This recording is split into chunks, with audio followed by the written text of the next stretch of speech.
Welcome to ReConnected. This is where we listen to stories from spinal cord tumor survivors. We aim to provide connection between survivors by telling our stories. Our purpose is to increase awareness about what life is like after being diagnosed with an intramedullary spinal cord tumor. Because our diagnosis is so rare, it is hard to find information from the patient perspective. At ReConnected, we talk with people living with a diagnosis and surviving the surgery. We speak from our own experience. We do not give advice.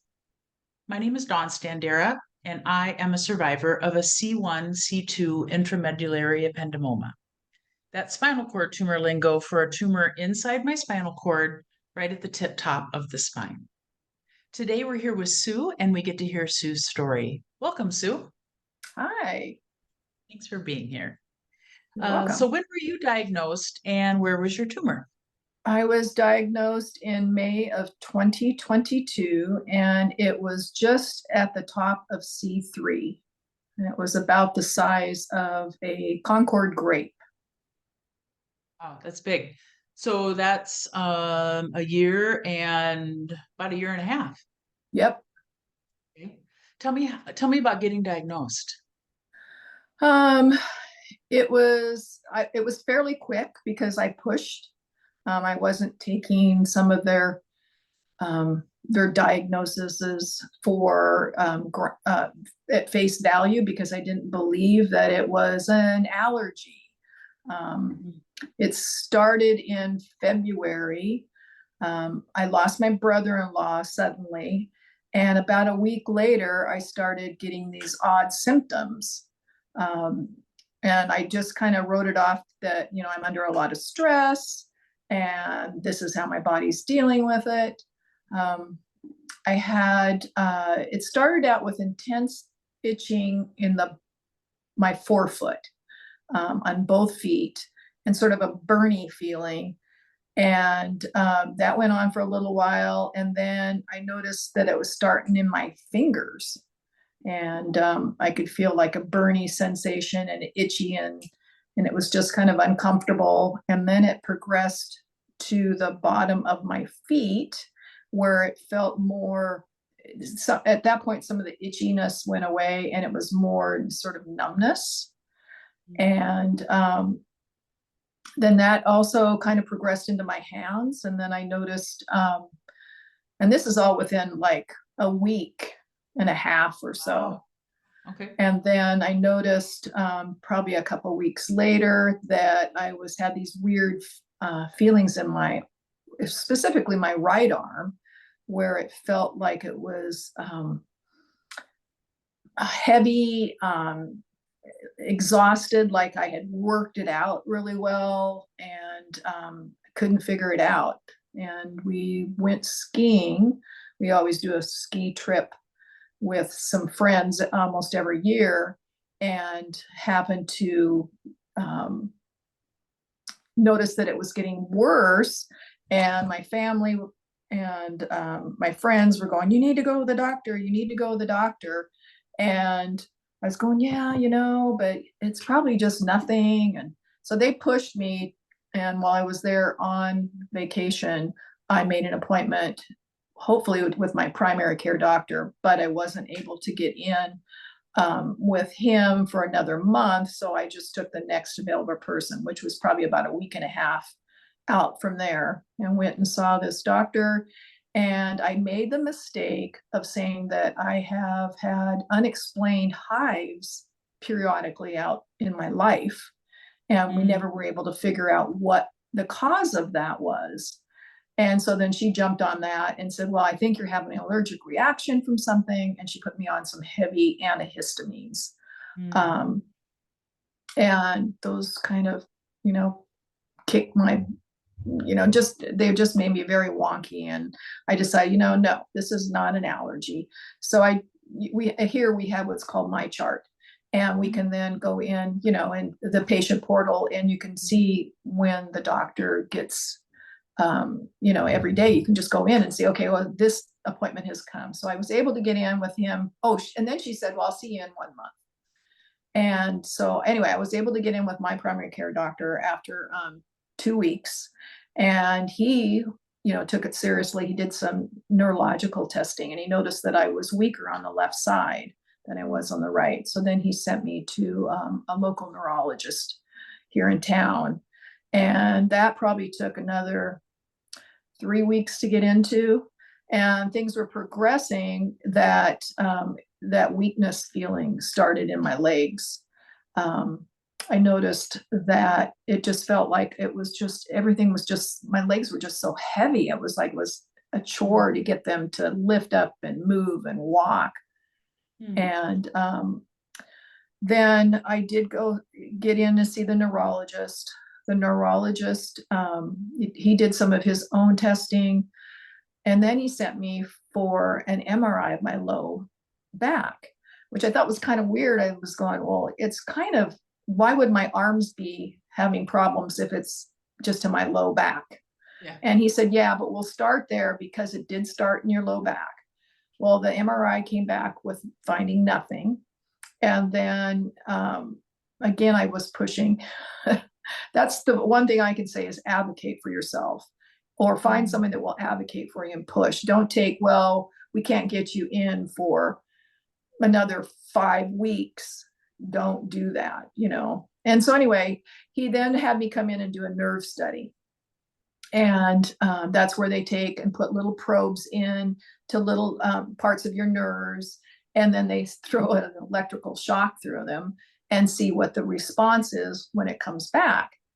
So he didn't tell me it was going to hurt a little bit, but so then, then he sees the results right then, and he tells me, well, everything looks fine. And then he, said, okay. And then he proceeded to leave and I'm in tears. I'm going, what do you mean everything's fine? Nothing's fine. And I didn't hear back. So within a day, I got on the portal, wrote him a message, said, I feel like you just kind of blew me off. And he then wrote back, he said, oh, I'm so sorry. I didn't mean to make you feel like, he's just kind of he's very stoic. So I think that was just his personality. And he says, no, he said, now what we're going to do is we're going to do a MRI of your cervical spine. And so I was able to get in there fairly quickly. I guess it's not that quick because it was the beginning of May when I finally found out what it was. But what was kind of, I had also been going to a chiropractor, and he had been also one of the people that had pushed me to go and see a neurologist, because he says, no, this is what you're explaining right now is neurological. And so that morning after my MRI, I went in to have an adjustment, and I told him that I had had my MRI that morning. He goes, oh, he said, well, the results might already be posted. Do you mind if I go up and take a look? And I said, no, I haven't heard anything. Go for it. So I listened to him and his assistant going, oh my, I'm going, oh, this can't be good. And that's when he said, yeah, they found something. And so that's when I found out, not in an official capacity, but then I had found out there was something. But then I got on the phone, I called the neurologist's office, and they said, hey, I just had the MRI. It looks like they have found something, and I need to see if I can't get in as soon as I possibly can. And they had a cancellation. So 3 days later, I got to the neurologist, and he said, yeah, they have found something. We suspect it's an ependymoma. Found out it was right in the middle of my spinal cord. And we were both in shock. What do you it's like the worst news you can possibly think that you're going to get. Yeah. Because if it keeps growing, I mean, it's up so close, can paralyze you. And I just remember asking saying, we have a big medical center that's a couple hours away, and a lot of times if it's something really something like this, then we ask to go down to that particular place. And he says, that's what I'm going to do. I'll refer you there. And I looked at him and I said, I don't suppose they can get this out, can they? And he looks at me, he goes, I don't think so. Mm. So that was when the journey started. And then I was able to get an appointment. Shoot, I can't even remember when that was. It was probably a month out. In the meantime, now I had had a couple times where my leg gave out, my left leg gave out on me. Yep. And so we did a telemedicine visit with with a neurosurgeon. And he says, I've done lots of these. And I've had some really good success. I do a little bit different method than what was the standard, which is to go right down the middle and come into the spot of the tumor. He says, I come in from the side to help. He said, I had a mentor that taught me this, so that I can do less damage if I come in from the side. So that's what he had said. He says, so what I would do is and in the meantime, I had to, send all my records down there to see if they're going to accept me, which I thought was kind of disheartening.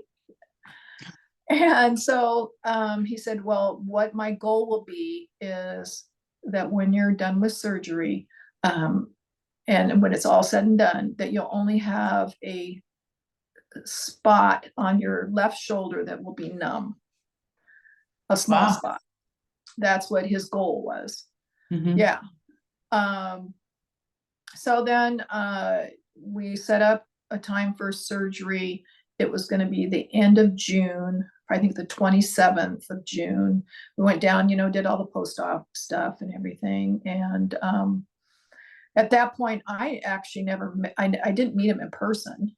Then after that, then the nurse practitioners and the PAs take over from there, about getting everything set up and whatnot. And I remember this one PA that we had, or nurse practitioner.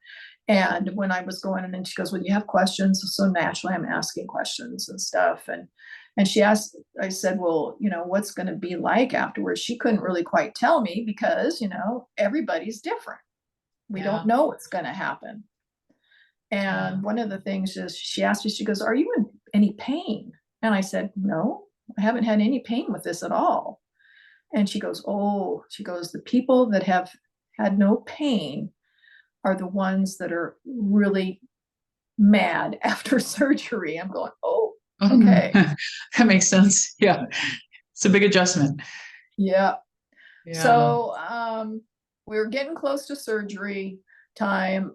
I was over at my son's house for a birthday party, and even though we had all the windows open and all we had was my two brother-in-laws and sister-in-laws over, one of them had COVID. Oh, shoot. And so one by one, everyone was getting COVID. Lasted about a week, and then I started coming down with the symptoms. And the following Monday was my surgery. Oh no. Oh no. And so I said, oh my gosh. And I had to tell them, I've got COVID. Or I suspect I have COVID. And we're going to have to wait 6 weeks before we can reschedule, because they don't know what damage might be done, how bad you're going to be. So I had to wait. And by waiting, then it gave me more time to do more research, because before then I was just like on this, roller coaster, not really quite paying attention type, I'm just going through the motions, trying to get this figured out.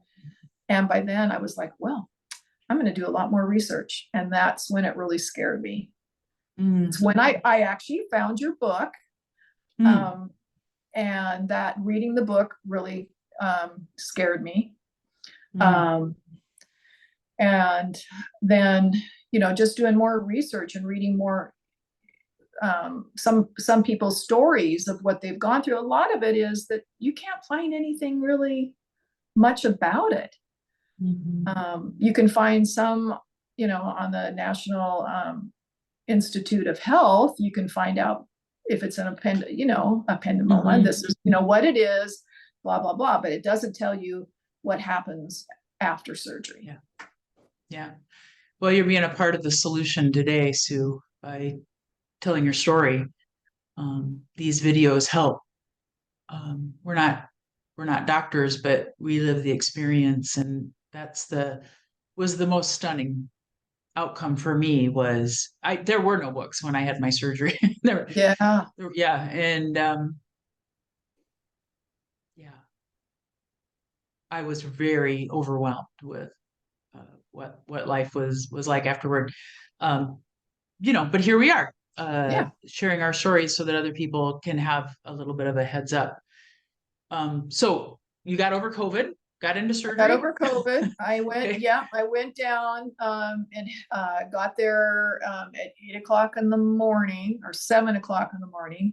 And apparently he had some other cases that had come up. And so I sat there and I waited and I just kind of waited. I just took naps, no food naturally, right? And so about 4 o'clock in the afternoon, they said, okay, or even later than that, I think we're Wow. ready for you to go in. And so I went in. That was the first time I actually met him face to face. Well, we were both wearing masks. He was wearing a mask, and he Yeah. just asked me if I had any questions, and I said no. And he says, well, what we're going to do is um, we're going to put you out. You'll be on your back, but then what we're going to do is we're going to transfer you over, and then it's on a bed where it will flip you over. And that's the last thing I remember before I woke up in the ICU. Yeah. Yeah.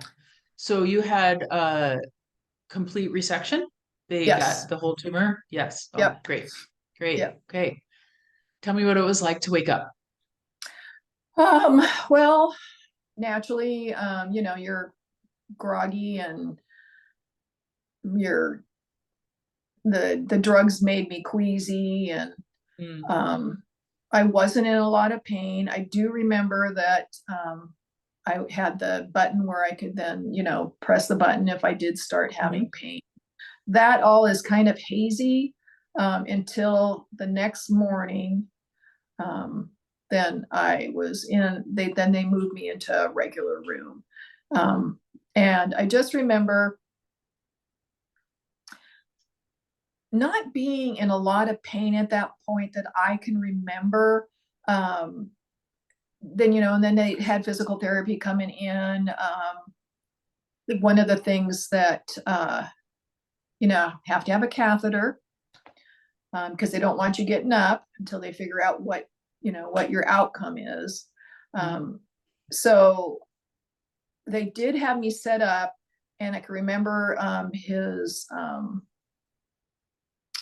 because it's a teaching hospital, so this is his chief of surgery or whatever, and he comes in and with some other people, and okay, well, let's test me, and one of the things he was my left arm did not know where it was in space. It was all floating around wonky donkey, and Yeah. the look on his face when he saw that was, oh, that's proprioception. I went, and he was like, I'm going, oh, this is not good. Mm. But from that point on, then I had physical therapy trying to get, to see if I could walk, and I was able to walk with a Mhm. walker. So that was really good. Um, my hands moved, but my arms were fairly numb. My hands were Mhm. numb. Mhm. Um, my right side was less numb than my left. Okay. My legs I could feel my legs, but they were really, really buzzy. And I Mm. feel them Yeah. buzzy all the way up to my low back and then down. And then I was numb in between my legs and my Yeah. seat, which Yep. again, they were a little surprised about. Because Mm. they think, well, we didn't touch anything in that, but yeah, so I Mm. was numb down there, and so that kind of worried me. Am I going to be able to, not have a catheter? So Right. anyway, we did some physical therapy. I just it's so you're so in and out because of the drugs that I was there from Monday, and I was released on Thursday because they were Mhm. able to get me to walk. I could Mhm. even do some stairs. Mhm. And then they took the catheter out and they waited a little while, and sure enough, I was able to go. So that's for the Yay. their Yeah. indication. Okay, well, bless you. Off we see you. Um, Yeah. and one of the things that was so funny about that arm, the left arm, is if I was standing up or whatever, I kept feeling somebody hit me in the back. I'm going, Yeah. who's hitting me? Was hitting me in the back. Yeah. And I turn around and it was my arm, because I had no conception as to where it was. I could remember doing things like that. I'm right-handed and my right hand got affected, and it was really, really entertainment time when the food came because, I would try and get the food in my mouth and it would hit me. It came quickly, but gotta laugh. Yeah. You gotta My arm laugh. just had a mind of its own. It was Yep. not obeying my brain. So Uh, anyway, I was discharged. He says, well, what do you think about going home? And I kind of wish I had stayed a couple of days longer. mm, Because like I said, we're 2 hours north of where we were. The drive mm, home was like, oh, I mean, I wasn't ready for the fact that my muscles in my neck were just agony. mm. Um, it Aren't our heads was, heavy after the surgery? I oh, remember I my head being know. so heavy. It's like, Yeah. oh, are you kidding me? So I got home and I spent the next probably 2 or 3 weeks on the couch, Mm, so that I could prop myself up, so that it would be easier for me to get my head up. To try to get my mm, head up from, laying mhm, flat was like, oh my God, it was agony. mm, Um, and so I just did that and just trying to get better. One of the things that this neurosurgeon said, he says, what I want you to do is I want you to walk. I want you to walk every single day. You can start out small and whatnot, but I want you to walk. And that was another one thing that they had said, that I was one of like 1% of the people that usually walk out after that surgery, which mm. I guess I was grateful, but at the time I was like, well, I feel so miserable. I don't know how Mm, grateful I am, but so that was really good. But I did. I started out with a walker, just walking around the house, naturally going to the bathroom, coming back. And then we've got a dog. She was 2 years old at that point. And so we would, take her for walks. And mhm, so I said, you know what, I'll just go with you. And I wasn't able to go very far, mhm. but I just kept pushing to try to, just make sure I got out there at least a couple times a day, and walked. And then I'd come back and collapse. Yeah, no kidding. Isn't it just incredibly tiring? Oh my gosh. Yeah. And then um, I just had the nerviness that was going on, the numbness and whatnot. And so then I progressed from the walker to a cane. And then I was able to walk on I still have some balance issues. Like if I turn too quickly, then Mm, I can lose my balance. mhm, But otherwise, and I was a big walker before then. And I used to work out. And I think that helped me, to be able to get through it, is what mhm, I'd like to think. But, it's some days are better than other days. And I'm still dealing with the nerviness. One thing that happened about 3 weeks out, because I was numb from the chest over to the left mhm, side, and that, mhm, I don't know if that's when it started to unnumb a little bit. In fact, I still have some numbness here, but I got this burning nerve pain that mm, just was awful, and I mm, still will get it. We've mhm, kind of messed with I was on gabapentin, and my goal was to just be down to as low a dose as I possibly could to try to mhm, just make it through the day. So I was only on 200 milligrams 3 times a day, um, but it hasn't really cut it. So I just moved mm. over to the Lyrica, and Okay. if that helps. And it Yeah. seems to help. And now we're kind of trying to come up with a dose that Yeah. will help me.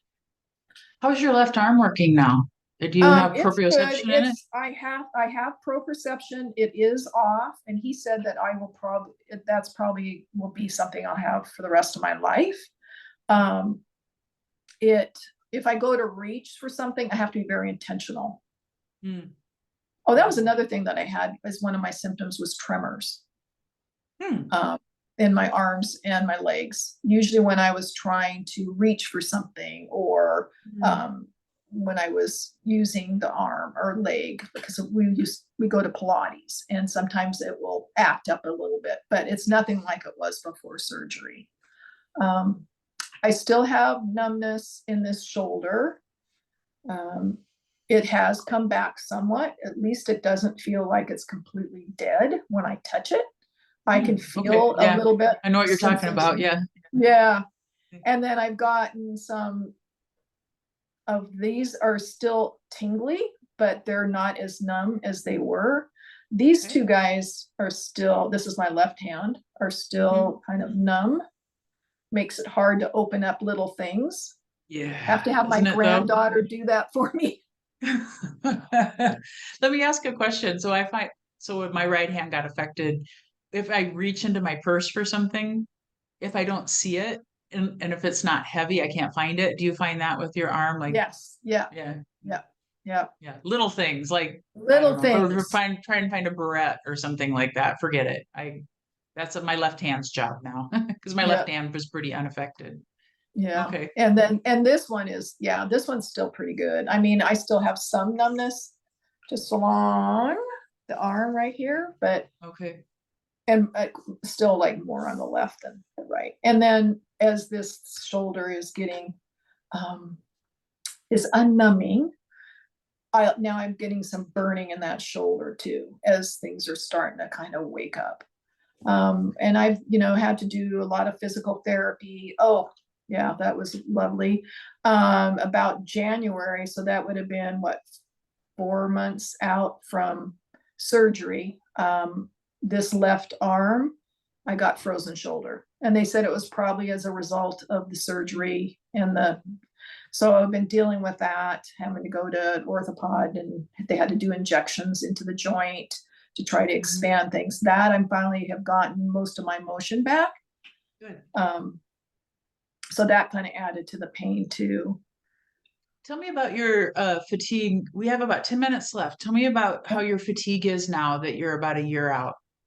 Tell me how that's I changed. get, yeah, it is. I get tired really easy. And I have found that I tried, because I was always a doer. I could never sit still, except for at night, and then I'd watch some TV or whatever, but I was always going and doing stuff. And now I can't do that. I can't go out in the yard very long. And I've now starting to learn to accept it. Before, it was really hard for me to acknowledge that I am not where I was before surgery. So that's been really tough to accept. I had to go do some counseling, because at one point, and I don't want to scare anybody, and it's just me because I have dealt with some depression throughout my life, is I thought, if this is how I have to live, I don't know if I can be here. And so if anyone feels like that, they need to get help, because just talking about it and really helped me to put perspective on it. So anyway, Well, I yeah, want to so I thank went you through for that. saying that, because I think the mental demand of this, as I'm speaking from my own experience and from talking to other people, that the first year we're so obsessed with trying to learn to live in the new body, it's hard to almost tend to the mental side of it. And then when I adjusted to my body, then the mental challenge started. Uh, oh wow, this is going to be a lifelong thing. Oh wow, this is going to change a lot of decisions that I make in my life, or we're going to have to adjust. So thank you very much for mentioning that side of it. And yay, counseling. I'm all about counseling. Yes, I love yeah. counseling. And I've, now that I've had this, what's considered chronic pain, I've just started a new physical therapist, a therapy, Cool. um, the neuroscience education. Hmm. So and I've only gone once to her, but she started out with me putting a mirror like this. So Mhm. then all I can do is I can just see my right hand side in the mirror. But then to try to trick my brain into looking how my left arm, no pain. And look at all the movement it can do. Because I guess you can train your brain to ignore what's happening with that arm, because at least that's what they're saying. And then I don't understand it fully, but what she told me was they have found that with like amputees, that they'll have Mhm. phantom pain, or Mhm. they'll experiencing itching on the toe that no longer is there. And Mhm. so what they do is then they do that, and to trick the brain, and they'll say, okay, well, now itch that foot. Well, it's the opposite foot that it still exists. And Mhm. then that calms things down. So that's some of, Oh, interesting. Oh, I love it. Oh, I love this idea. Yeah. Yeah. so I'm we'll glad see you're how doing it that. That's goes. interesting. Yeah. Yep, Keep me informed. I will. Yeah. So yeah, Cool. that's kind of, but the fatigue, yeah, that has been a real adjustment. Now I have to say no for on things. No, I can't do that. And one of the things that Mhm. this new therapist had said, do you have a tendency to push through? You know, like you're making dinner and you're hurting and you just keep pushing through it. And I said, yeah, I do. Or sitting at the computer for an hour doing book work or whatever. And Mhm. she says, don't push through it. Give yourself Mhm. a certain amount of time. Say, okay, I'm going to only sit here for 30 minutes, put a timer on, and then walk away and do something else, something that's Mhm. relaxing. Then come back Mhm. to it in a while. So that's what I've been trying to do, which is, I'm not very successful at it, but Oh, I love that because my experience with pushing through, I'm 8 years after surgery now, and my experience with pushing through is it just doesn't work anymore with my new body. It used to be push harder, get stronger, develop the skills. And I don't know, there's something about this neurologic system that gets clumsier and dumber and slower as I push past what my body's telling me. Like my neurologic system will just say time out. And I learned to recognize it now, and I just do a timeout. I've got to go get horizontal for 20 minutes and then kind of reboot, and things are better. So I love addressing that. yeah, Um, it's a hard Sue, I lesson. really I value so many things about what you said today. I love hearing what is a very familiar story to me after talking to a lot of people about how we get misdiagnosed, and the importance of advocating for ourselves, and